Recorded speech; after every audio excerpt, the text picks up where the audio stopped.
النادي الأهلي بكتيبة مدججة بالنجوم يبدأ الدوري المصري بتعادل أمام مودرن سبورت. شوط أول زي ما أنت شايف كده 45 دقيقة ب8 دقايق وقت بدل ضايع، مفيش فيهم غير 3 تسديدات للنادي الأهلي على المرمى، منهم تسديدتين تم اعتراضهم وتسديدة يتيمة بتاعة تريزيجيه اللي عدت من جنب العارضة. أما في الشوط الثاني وبعد تغييرات ريبيرو أديك شايف الفرق بين تسديدات مودرن وتسديدات النادي الأهلي، ولكن في فرق أكبر من العدد وهو الإفشنسي أو الفعالية. مودرن مسدد تسديدتين بس وجايب فيه الجونين، وانت هاري المرمى تسديدات وبرضه جايب نفس الجونين. نروح لاهداف اللقاء، وده الهدف الاول للنادي الاهلي. هتلاقي احمد رضا بيتحرك ورا المدافع، لحظه لعب احمد مصطفى زيزو الضربه الركنيه، وعلى طول تحس ان مفيش حد مراقب احمد رضا، لان مفيش حد بيراقب اللعيب من داره، لازم تكون واخد اللعيب في صدرك، عشان كده بيقدر يطلع احمد رضا على طول وياخد الكره من اعلى نقطه يحطها على طول من فوق ابو جبل. ركز معايا شويه في هدف مودرن الاول، هتلاقي هنا الكره بترجع من ياسين مرعي لمصطفى شوبير.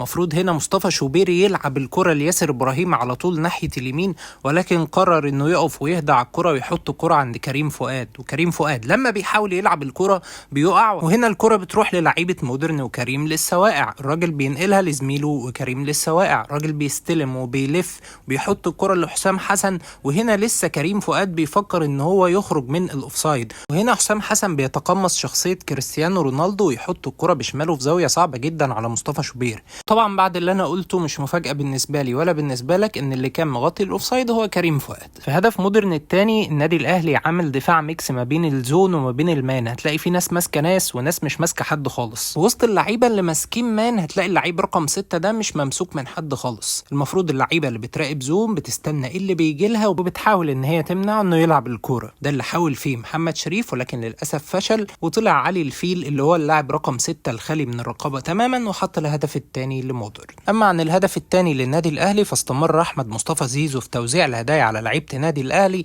واخرهم كان ياسين مرعي اللي كان جاي مندفع من الحركه على طول، حط الكره براسه ولا احلى ولا اروع على يمين ابو جبل اللي برضه ما قدرش يعمل لها حاجه. مباراه مش احسن حاجه بالنسبه للنادي الاهلي، ولكن لسه بدري على الدوري، والحاجه الوحيده الكويسه في المباراه اننا كسبنا ياسين مرعي. توفيق للنادي الاهلي في اللي جاي. سلام.